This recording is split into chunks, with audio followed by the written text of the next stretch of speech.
are stealing my house. And if I don't steal it, someone else is gonna steal it. Hi, I'm Qasim and I have a dream that one day I'll be telling my kids the stories of me visiting every country in the world. But today, doing this video, I'm sacrificing that dream. And if you want to know why, stay with me and I will tell you. But for now, let me tell you the story of my people.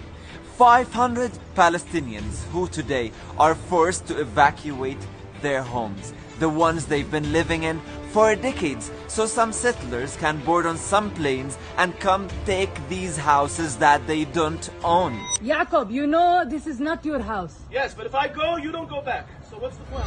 Imagine an unjust court telling you that you have to leave the house you grew up in, the one you got married in, the one that you were planning to spend the rest of your life in. So someone from, I don't know, the US can come and steal the house illegally and be proud about it.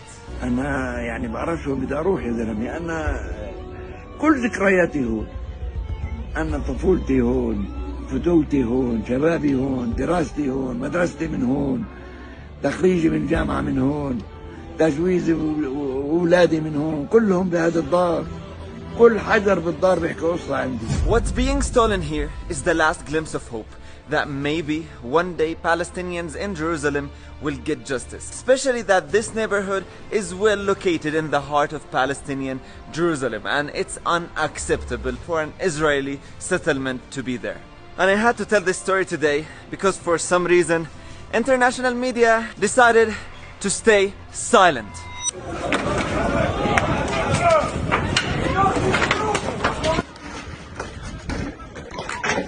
So, Israel claims that before 1948, these lands and houses belonged to Jews. And court has decided that the claim is right. But are you really serious, dear court?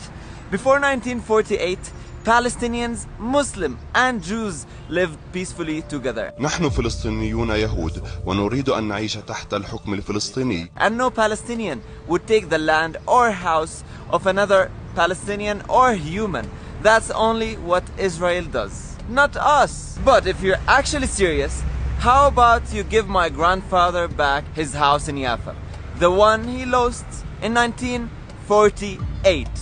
Of course you wouldn't. But anyway, the real story here is that Jordan donated these lands in Jerusalem and UNRWA decided to donate the money to build houses on them so these refugees from Jaffa and other parts of occupied Palestine can have homes after Israel occupied their homes. So imagine getting kicked out of your house twice due to occupation.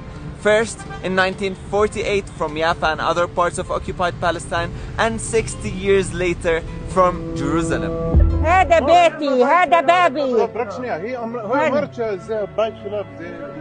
لمين تشكي والقاضي غريمة؟ لمين؟ Dear world, my people are told occasionally, why don't you just make peace with Israel?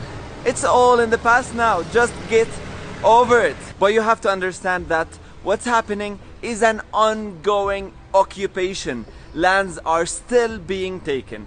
Settlements, illegal ones, are still being built and the people of Sheikh Jarrah neighborhood are fighting for their right to stay in their homes right this moment you're watching.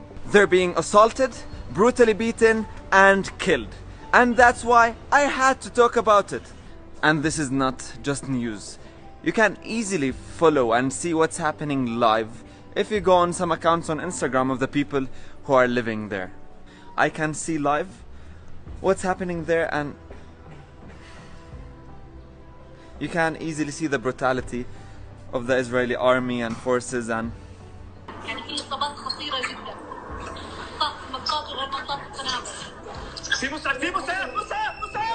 back to my dream.